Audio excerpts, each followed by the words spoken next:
Hello everyone and welcome to Spot. In today's video we're gonna have a look over the transition we made from the super budget build, the Tesladin Zealer guide I've made some time ago, and the current setup we have on this character and the upgrades we made. So recently I've made a video about buffing up the Griswold set, and actually we're gonna use this set now and put it on the Tesladin Zealer character. So first up we're gonna have a look over the distribution points, and we're level 87. Our strength is quite buffed up by the set and the other charms we got, and the dexterity as well.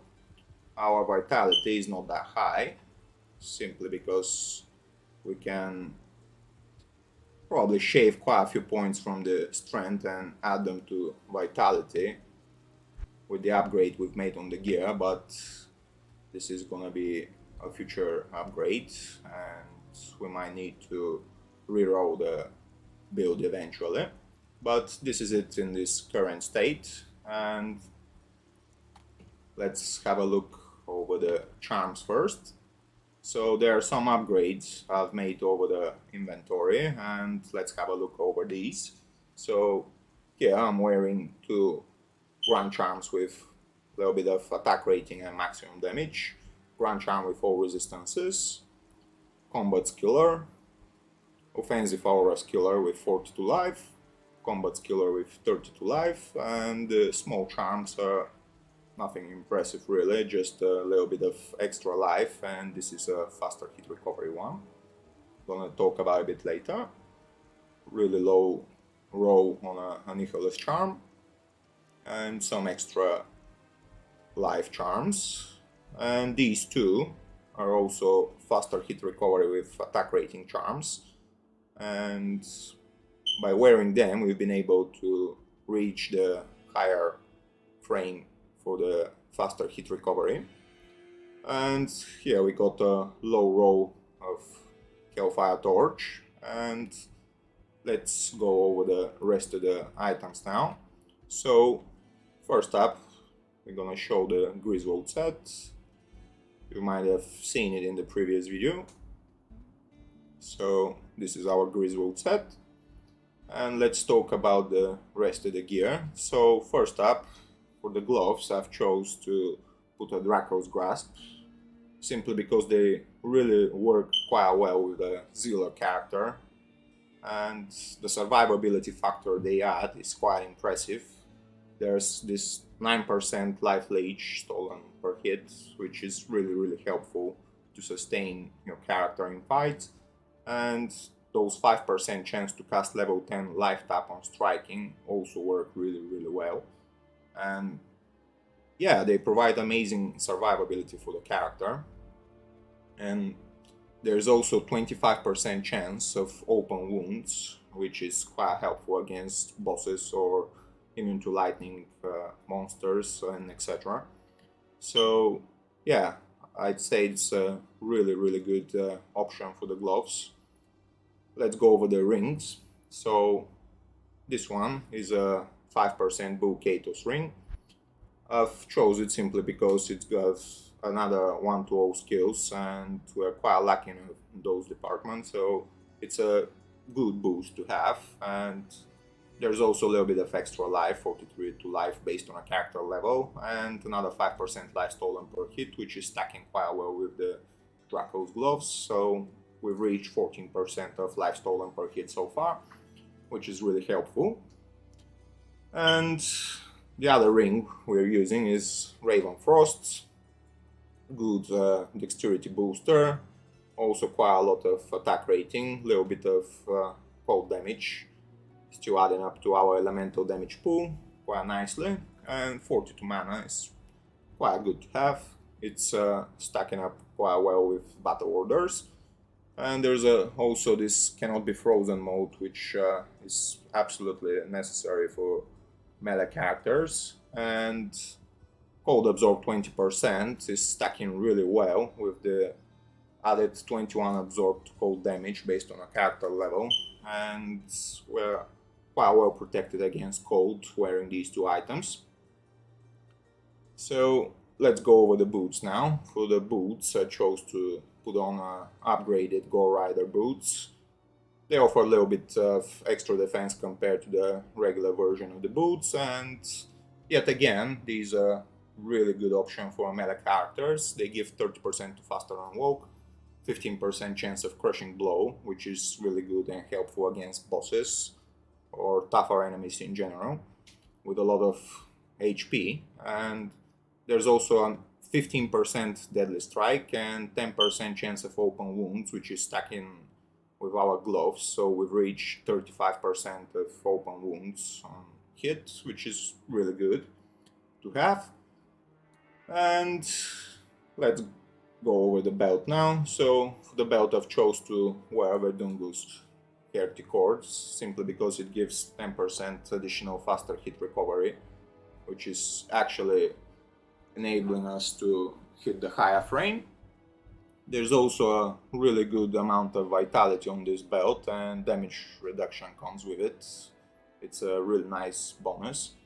And this is actually our only source of damage reduction, and it's not the maximum. The maximum can be 15% on this belt. We're only having 12, but yet again, it's a good belt to put on this character. Let's go over the amulet now. So for the amulet, I've decided to use the High Lord's Wrath. It's a really good amulet for melee builds. It gives 1 to all skills, 20% increased attack speed, a little bit of extra lightning damage, again stacking up to our elemental damage pool, 32% deadly strike based on a character level, so we're already stacking the amulet with the boots quite well. And yeah, we got 47% of deadly strike, which is basically doing a double damage whenever you hit successfully with a deadly strike. So this is quite good offensive bonuses stacking up with these 3 items, the boots, the amulet and the gloves. They really complement each other quite well.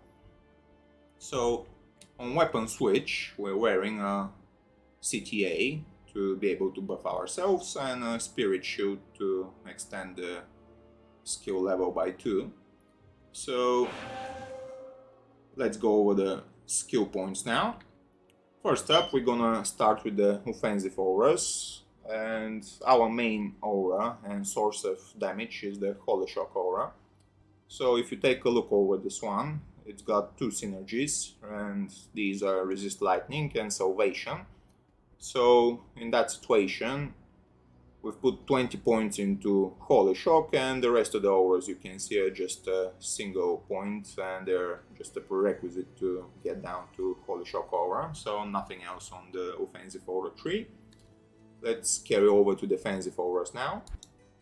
So in here, I've put a single point into Prayer, single point into Cleansing, single point into Defiance, just to be able to unlock Vigor. This is a really good aura to have.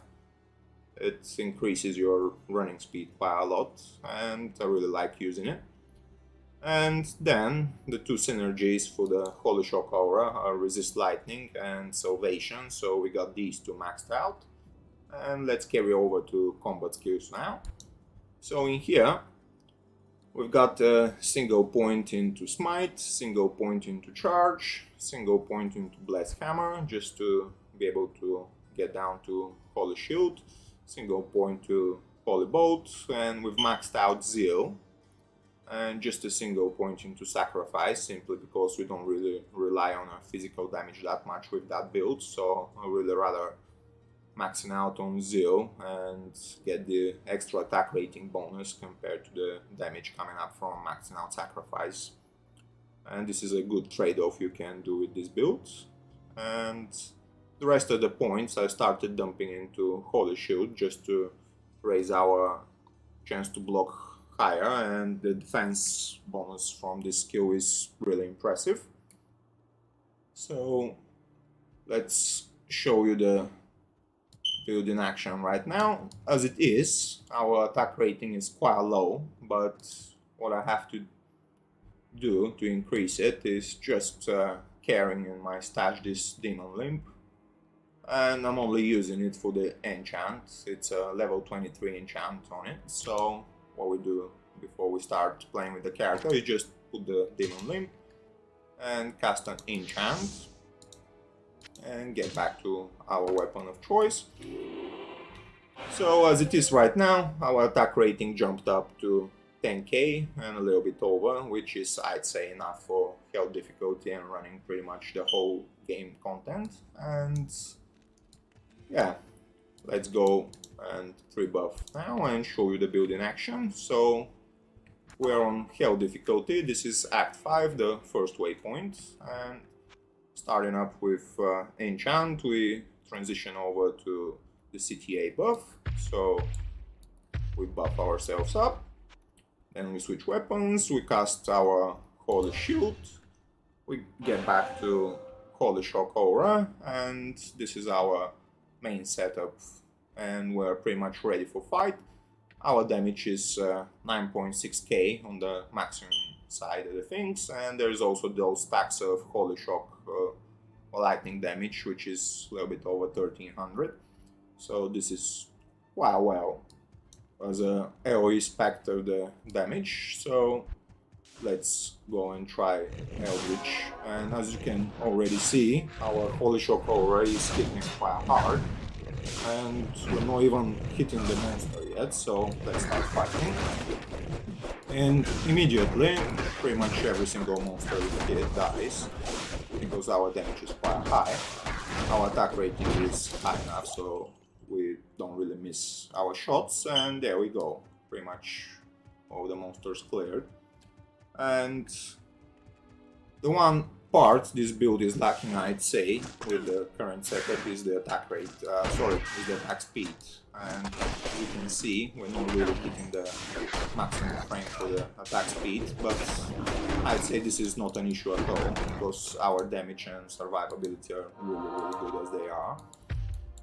And our life pool is not the best it can be, but it's still decent enough, so we got around 3k life, which is quite good. Our damage is quite good, our attack rating is really nice, defense is good, and chance to block is 75%, which is amazing.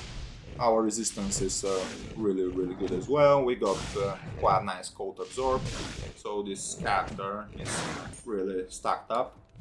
And as you can see, I was just talking about it, and the Holy Shock Aura pretty much kills the monsters around me, and it's attacking. So Shank is pretty much dead in 2 seconds, and yeah, this is it for the first waypoint of Act 5. And let's go over Travinco now and try a bit harder opponents in the face of the High Consuls. So these ones can be really tough for an unprepared character, but I'd say they're going to be a no match for our current setup, and it's proved that right. So as you can see, we're literally smashing them. They die so easily, and these are the immune to lightning ones, and they also die quite easily, because we have a nice amount of physical damage, a little bit of extra elemental damage, and quite a nice amount of open wounds, deadly strike, and as well as a little bit of crushing blow, which are really helpful in this situation. So we can take on enemies which are immune to lightning with no problem. And here we got a set gloves, nothing special really. I'd like to run Travinco for the jewelry most of everything, and they also drop some nice runes sometime, so you can go and check them out quite quickly and just get the nice drops they can provide. So what else to show you? Maybe we can go over Act 4 and do a chaos run, just to get an idea of how powerful this character is. So this is an endgame map, Chaos Sanctuary.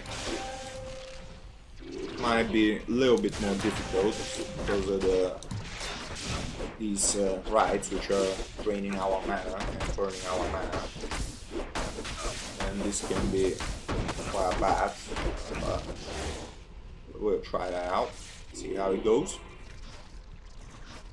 And as you can already see, our mana is drained to 0. And this is not helping us. But, yeah, again, we're a good fighter with this build, so we can carry over. And let's continue. Nearly made it to the Care Sanctuary. And yeah, as I thought, the drain mana can be bad, but eventually you need to just drink a mana potion, which is not that difficult to do. So let's continue. And when we are cursed with the Decrepify, our attack speed goes even lower, so this can be a problem sometimes, but because our survivability is quite decent, our resistance is decent as well, got enough of life, we can actually afford to not be the fastest. So, as you can see, not much of a problem dealing with those monsters in here. The only issue we got basically is with the mana. And something lagged down here or glitched. Yeah, something's definitely alright. Here we go. So as you can see, Zero is a really nice attack. Kills monsters quite easily. And we might actually need to get back to town for some mana potions at some point, or maybe not. And because our Code Once is quite low roll, we need to get back to it and buff ourselves up every now and then. So this is not an issue either. And let's carry over. So you might want to kill all of these monsters, you might want to skip them.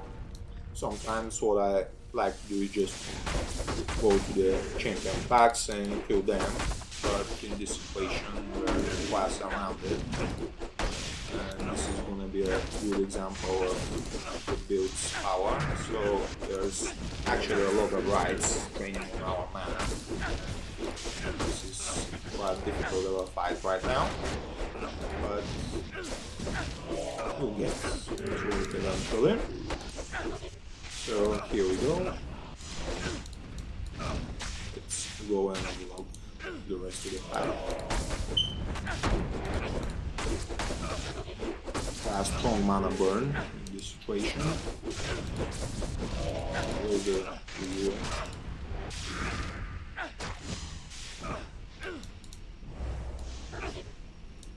Here we go. This is a really bad combination. So, as he is immune to physical and immune to light at the same time.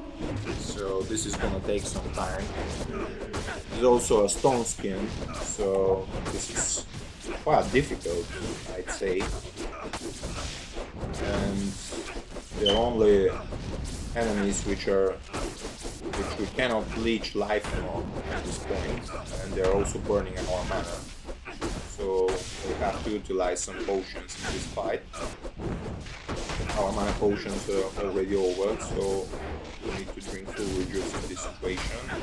Oh, this was a bad timing for our buff to run out. So yeah, these ones prove to be tough enemies.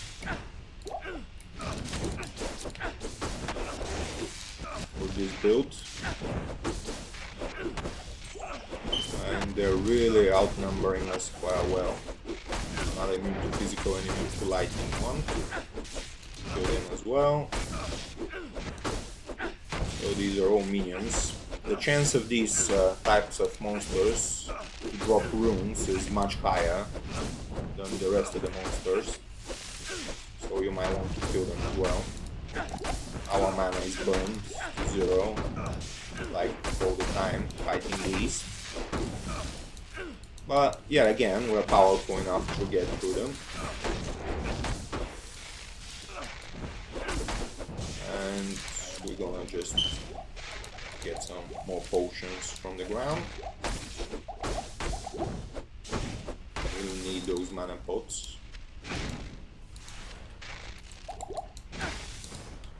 Okay, that glitch, we cannot hit that monster over there. Anyway, let's carry over some more champions. Another immune to lightning one. That's quite quick. Another mana potion, I like that. And ooh, this map is really packed. Okay.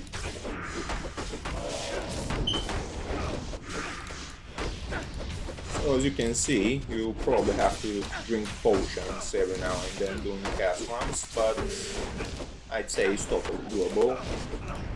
And it's not really that difficult, to be honest, apart from that bit where we got all those really badly stacked rights over there. And let's go kill these ones. Ooh. Roll disease hits quite hard. Come on. He's immune to lightning, but yet again that's easily enough. And let's go over the last fight now.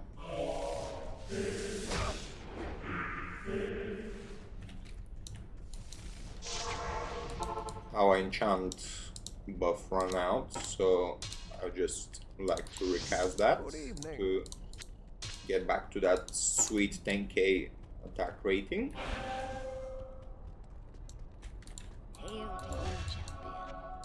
Just gonna restack on Town Portal Scrolls and get back to it.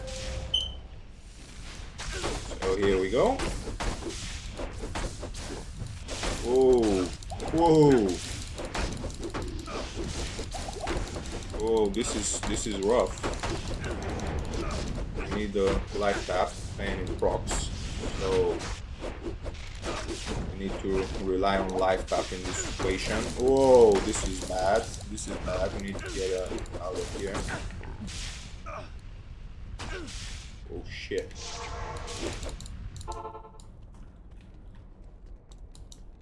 Right.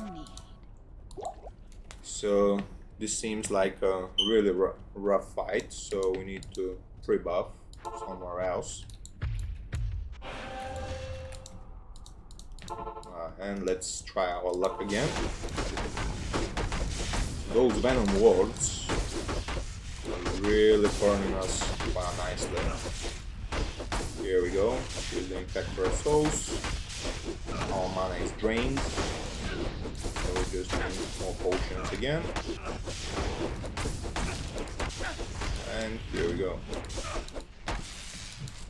Let's go and fight Diablo right now. So as you saw, there might be some extreme situations where you find yourself a little bit more vulnerable. But yet again, if you carry enough health potions or mana potions or full range of potions with you, you can simply cheat death. And here we go, Diablo. Nice proper crushing blow there. So Diablo himself is not really a threat. We also proc life tap on him. And another proc. For a nice life leech. And there we go. Diablo's dead. So got some really good fights over there. And let's go and show you how effective the Holy Shock Aura can be while just traveling around Act 1, for example. Let's go over to Darkwood.